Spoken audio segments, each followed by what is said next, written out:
I'm Mary Marshall, and that's all you need to know. And I want to tell you a little bit and explain a little bit more about this informed healthcare decision making that is my specialty, and is Shannon's as well, who's here today with me as well.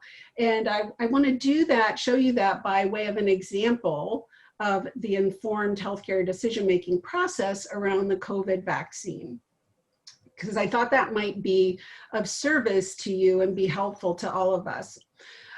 So the process of informed healthcare decision making is, I work with my clients, I look at help them define their problem, their issue, their question, and then we investigate. I do a lot of investigation and I share a lot of education around cost, risks, benefits, alternatives. What are all your options, right? We want to consider all of that before you develop a plan and choose a course of action. So the first thing you want to do if you're considering this vaccine would be to assess what's your risk of serious illness from COVID. And COVID is the disease, the sickness that you get. SARS-CoV-2 is the virus itself, just a little FYI. So what are your risk factors? We know those at most risk of serious illness are the elderly with comorbidities, right? So consider what your risk factors are, and also the risk factors of those you're living with or taking care of, right? You have to think about that too.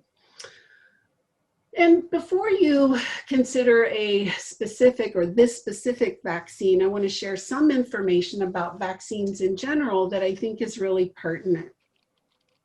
Vaccines don't cure illnesses. They don't eradicate the organism, the germ. And in fact, that's a good thing, because it might not be a good thing to eradicate certain organisms. Nature is mysterious and miraculous. We don't know everything about anything, right? So we don't want to monkey around too much with nature. Vaccines are designed to stimulate an immune response in the body, but that doesn't necessarily mean and doesn't always create immunity, nor does it guarantee a lack of contagion. Some other important considerations when you're thinking about vaccines. The Vaccine Act of 1986 guarantees absolutely no liability for pharmaceutical companies in the result of illness or injury as a result of their vaccines. So they have no liability. Think about that if the manufacturers of planes or cars or anything had no liability for the safety of their products. The PrEP Act, that's the Pandemic Response Act, kind of further compounds that and limits the recourse to the Vaccine Injury Court. The Prescription Drug User Fee Act set up a system where pharmaceutical companies literally pay the FDA and pay the salaries of the actual people that review products for approval, to the tune of over $1 billion a year. And since that act was enabled, the approval rate for new drugs is 96%. The CDC, who recommends vaccine schedules, wholesales vaccines, holds patents, so they profit a lot by the use of vaccines. And they also accept donations from pharmaceutical companies. Their foundation takes in over $60 million a year. So that's just important information to know, right? So, as I said, vaccines work to develop an immune response. So the body itself responds to contagion or infection initially with a quick response. These inflammatory proteins send out signals that kind of signal white cells to go attack the infecting agent. But the longer process where these specific antigens or specific antibodies are developed in response to a specific threat. And this takes longer time, but in nature, right? When this happens naturally, it confers a lifelong immunity because you create something called memory T cells, and they recognize the invader if it comes along again in the future. All right. And this process can get thrown off by chronic inflammation and cause things that cause epigenetic changes. So just a quick look here too. So I'm kind of just doing a little background because this will help explain how the vaccine is supposed to work.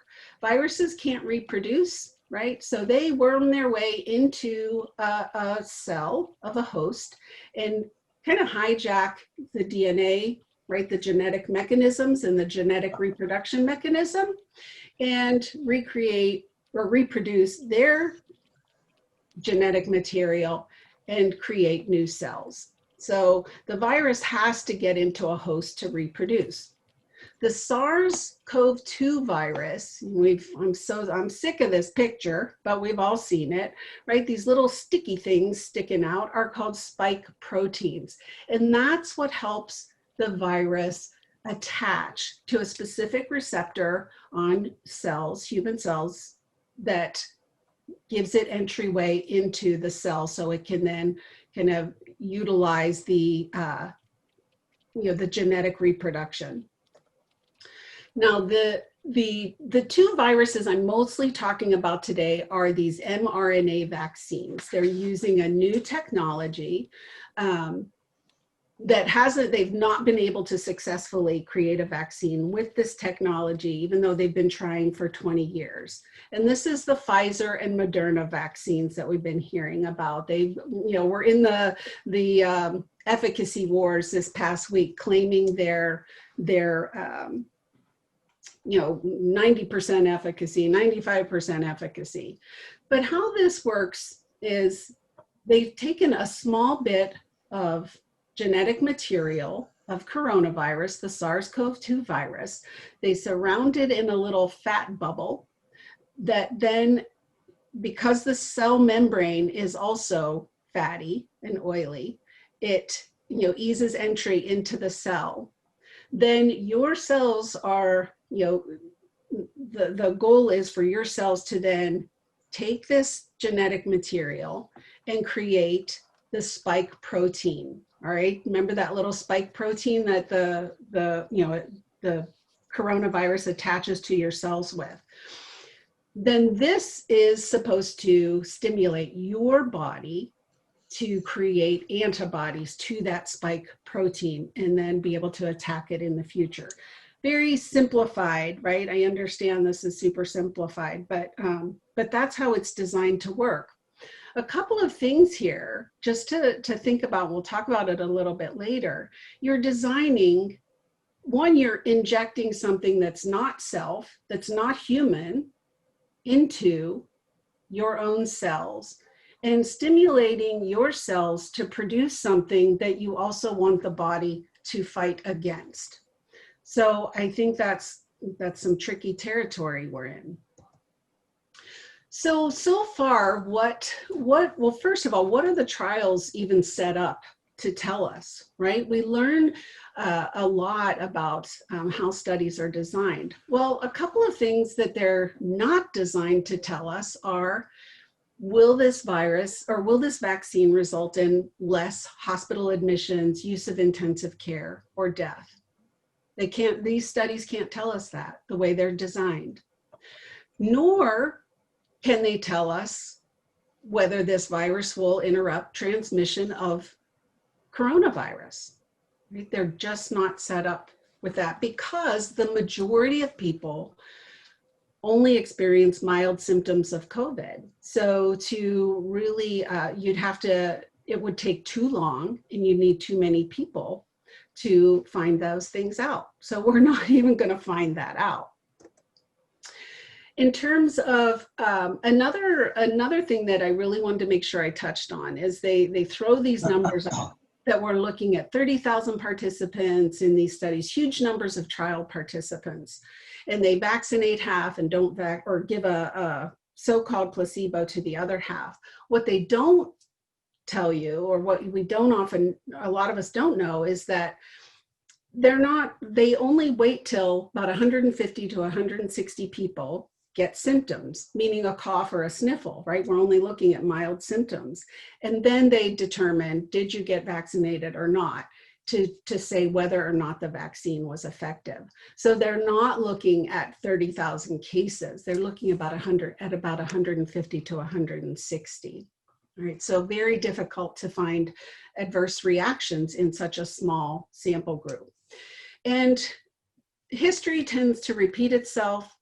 Rushed vaccines in the past have led to some serious problems.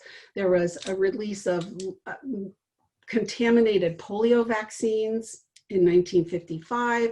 In the swine flu epidemic, there was a rash of Guillain-Barré after the flu shots were developed for that virus. And after the H1N1 debacle in 2009, we've had one particular vaccine resulted in a lot of occurrence of narcolepsy in vaccine recipients. So adverse events, when you look at this slide and you see the adverse events that are associated with these two vaccines especially, these look like pretty normal, fatigue, muscle pain, joint pain, headache, common reactions, kind of similar reactions to flu shots or any vaccine. What's different is that the prevalence of these adverse reactions and the intensity, both are much greater than what we see, say, with typical flu shots. The Moderna trial, 100% of people had adverse effects, and 20% of them were very serious. So in some of the things I've read and articles I read, people are like, people are gonna have to buck up if they wanna get this vaccine because it's not for sissies. So, so they're expecting, if you look here, they're expecting high volumes of adverse events. This is the MHRA, is the UK equivalent of the FDA. They set out they're looking for an artificial AI tool to process the expected high volume of COVID-19 vaccine adverse drug reactions. So, they're expecting this. So you remember when I explained how the vaccine acts and what it's designed to do. So that creating, prompting the self to create non-self stuff that the body is going to react to. How widespread will that be? And how long will that persist in the body? We don't know. Will this stimulate autoantibodies, which is the autoimmune picture? We don't know. What about this non-self DNA and RNA that we're injecting? What about these lipid nanoparticles, which are a very new therapy, very new mode of delivery? What are the toxic effects? We don't know. We don't even know. They have not disclosed what's in these vaccines, what all the components are, what all the ingredients are, if you will. We don't know. What kind of immune response do we need to reach to protect against illness? We don't know. How long will the immunity last? We don't know. So those are things you might want to know before you consented or not. Another thing that's really a concern is that the caution from people who traditionally throughout their careers have been huge vaccine promoters, right? That are saying, whoa, we need to put the brakes on this vaccine, because in the past, what has happened, and they've been trying for 20 years to develop a vaccine for coronaviruses, and they've not been able to. Moderna has never come up with a vaccine at all successfully. But in animal experience, they were able to create and generate a strong antibody response. But when the animals were exposed to the wild virus, the animals who were vaccinated, they had hyperimmune response, with systemic inflammation, especially in the lungs, right? That's not what we want in response to a vaccine, right? So, that's kind of a super skimmed, quick summary of some things to consider about the coronavirus vaccines. 5 minutes, Mary. Okie dokie, that's perfect. Thank you, Mariano. So what are our alternatives? Well, as Shannon said in her introduction, lockdowns are an alternative, but they don't work. That's pretty obvious by what we're experiencing right now. But natural immunity is an alternative. Remember, one of the first things you do, you assess your risk. For most people, and I am not downplaying serious illness or disease or serious outcomes people have had from coronavirus. But for most people, it's a cold or maybe a bad flu. And as a result, you get most likely lifelong immunity. Even antibodies to the 2002 SARS virus have been cross-reactive to SARS-CoV-2 now, 17 years later. And you develop a natural immunity to the whole virus, the whole organism, not just this one little spike protein component. Remember, we don't know everything about anything. And so we don't know, are there other means this virus can use to gain access to the cell or what all is involved in that. And the natural progression of viruses naturally weaken in lethality and serious, causing serious illness over time. They have to do that or they'd wipe out their host and they could not survive. So that's important to remember as well. And this emergency use authorization for vaccines is based on there being no viable alternative treatments. Many doctors are finding that they are contending that they do have viable alternative treatments when started early. I encourage you all, go to covidpatientguide.com. There's some great information to be had in there. And Zev Zelenko just released yesterday his hydroxychloroquine protocol that had great results. The actual data, which he actually shared, looked very promising. It looked excellent. Other alternatives, make yourself bulletproof. The worst effects of COVID are related to inflammation-induced damage, systemically in the blood vessels, in the lungs. And this is a quote from Pasteur: "Le germe n'est rien, le terrain c'est tout." The germ is nothing, the terrain is everything. Make your terrain inhabitable for a virus or another organism. And in the meantime, by doing and addressing your health in this holistic way, addressing all of these things, you're also going to dump a lot of those comorbidities that you might have. 2 minutes. Protect yourself. I can help you get rid of those comorbidities. Call me, talk to me. Shannon can help you too. But first up, please educate yourself before you make any decisions. And I can share this slide with you. Your choice is as to whether or not you want to have a vaccine is being threatened. Protect that choice. I'm going to make a plug here again, just like Shannon did for Make Americans Free Again. We all should have a choice over what we do, what happens to our bodies, what happens to our children. So think about that as well.